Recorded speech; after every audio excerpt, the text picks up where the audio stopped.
Class is now in session. I'm Professor Hockey, and today we'll be discussing the game between the Sharks and the Penguins, in which the Sharks have won 3-2 in overtime.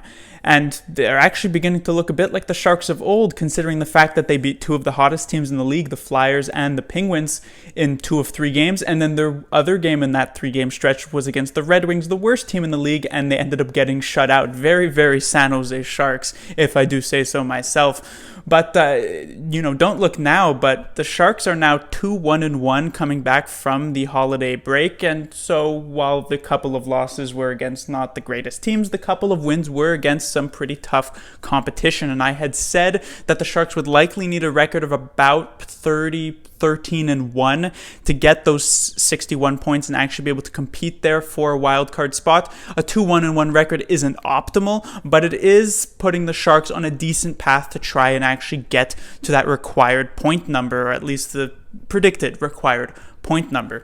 And this game started off pretty well. It was Tomas Hertl getting his 15th of the year to put the Sharks up 1-0. Patrick Hornqvist would respond for the Penguins off of a bad turnover to make it 1-1. Logan Couture pretty soon after would actually be able to make it 2-1 before Hornqvist late in the second period would get his second to have it 2-2 after 40 minutes. And we've seen multiple times, especially recently, where the Sharks, even tied at 2-2 going into the third period, ended up just losing those last 20 minutes and losing the game most of the time, even in regulation. And it looked a bit precarious at first. The Penguins did get a few good chances early on in the third, but the Sharks did manage to fight back a bit. There would be no scoring in the end in those 20 minutes before we'd go to overtime, and it would be Brent Burns on a power play ending it and getting the extra point for the Sharks, a very important extra point.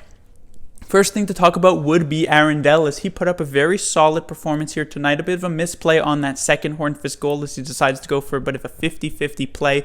It doesn't work out and it backfires on him, but he was otherwise very, very good, made a lot of very nice saves on the Penguins. They didn't get so many grade A chances, but they certainly peppered Dell with a lot of shots, and Dell was prepared for the majority of them, so that was nice to see. And just going to point out here that in these 4 games the Sharks have had after the holiday break, their goaltending has actually been quite solid. That game against the Los Angeles Kings, a 3-2 loss in overtime. While Dell did make the mistake in that overtime, he was otherwise quite good in that game.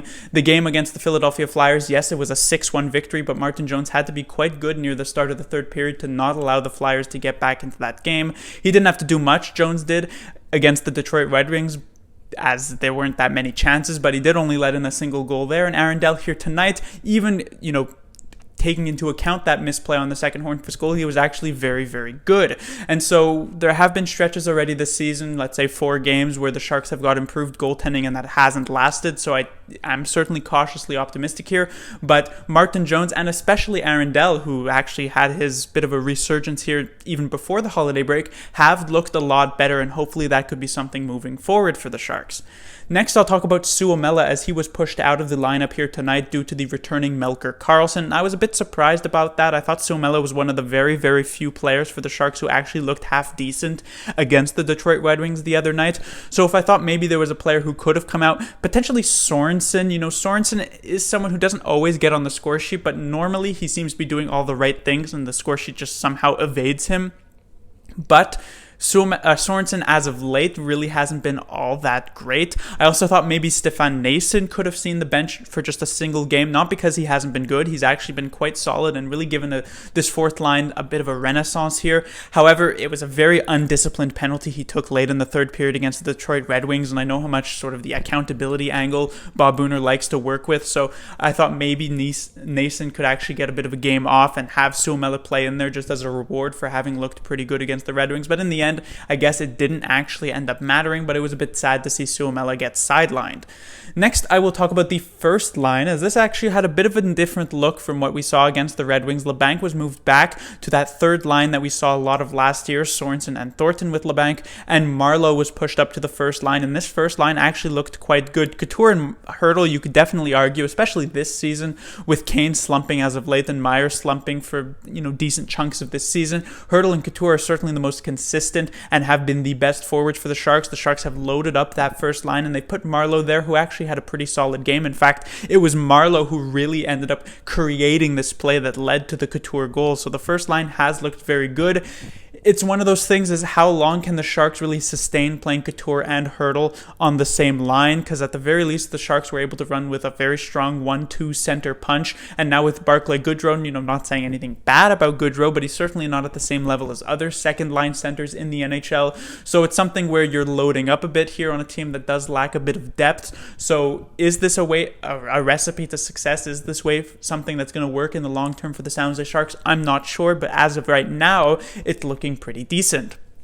And finally, I will talk about Brent Burns, who has had a very up and down season. The first 12-15 games for Brent Burns were actually pretty good, even when the Sharks were really struggling. But Brent Burns was also one of the few players when the Sharks were having such success in November who didn't look very good, and he looked even worse early on in December. But in these past few games, he actually has been somewhat better. He had that very good game against the Philadelphia Flyers, and again here tonight, he was making some nice plays. Obviously, he scores the overtime winner, the game-winning goal. He had a very nice pass onto the Tomas Hertl goal as well.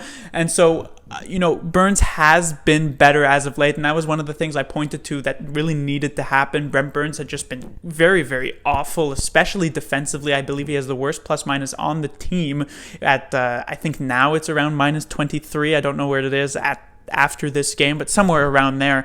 And it really showed both eye test and statistics wise, as I said, but he has been somewhat better, and hopefully that can continue. But that will do it for this review. The Sharks will be back in action on Saturday as they will face off against another team that seems to be on fire. That would be the Columbus Blue Jackets, who just won today, actually, in overtime 2-1 against another one of the league's best, Boston Bruins. So certainly not going to be an easy game. The Columbus Blue Jackets, even though they sort of got decimated in the offseason, losing Bobrovsky, losing Panarin, losing Duchesne, they seem to just be playing some really good hockey at the moment. So the Sharks will have to be prepared for that. But with wins against the Flyers, wins against the Penguins, maybe they've got the number of some of these Metropolitan Division teams. Class dismissed.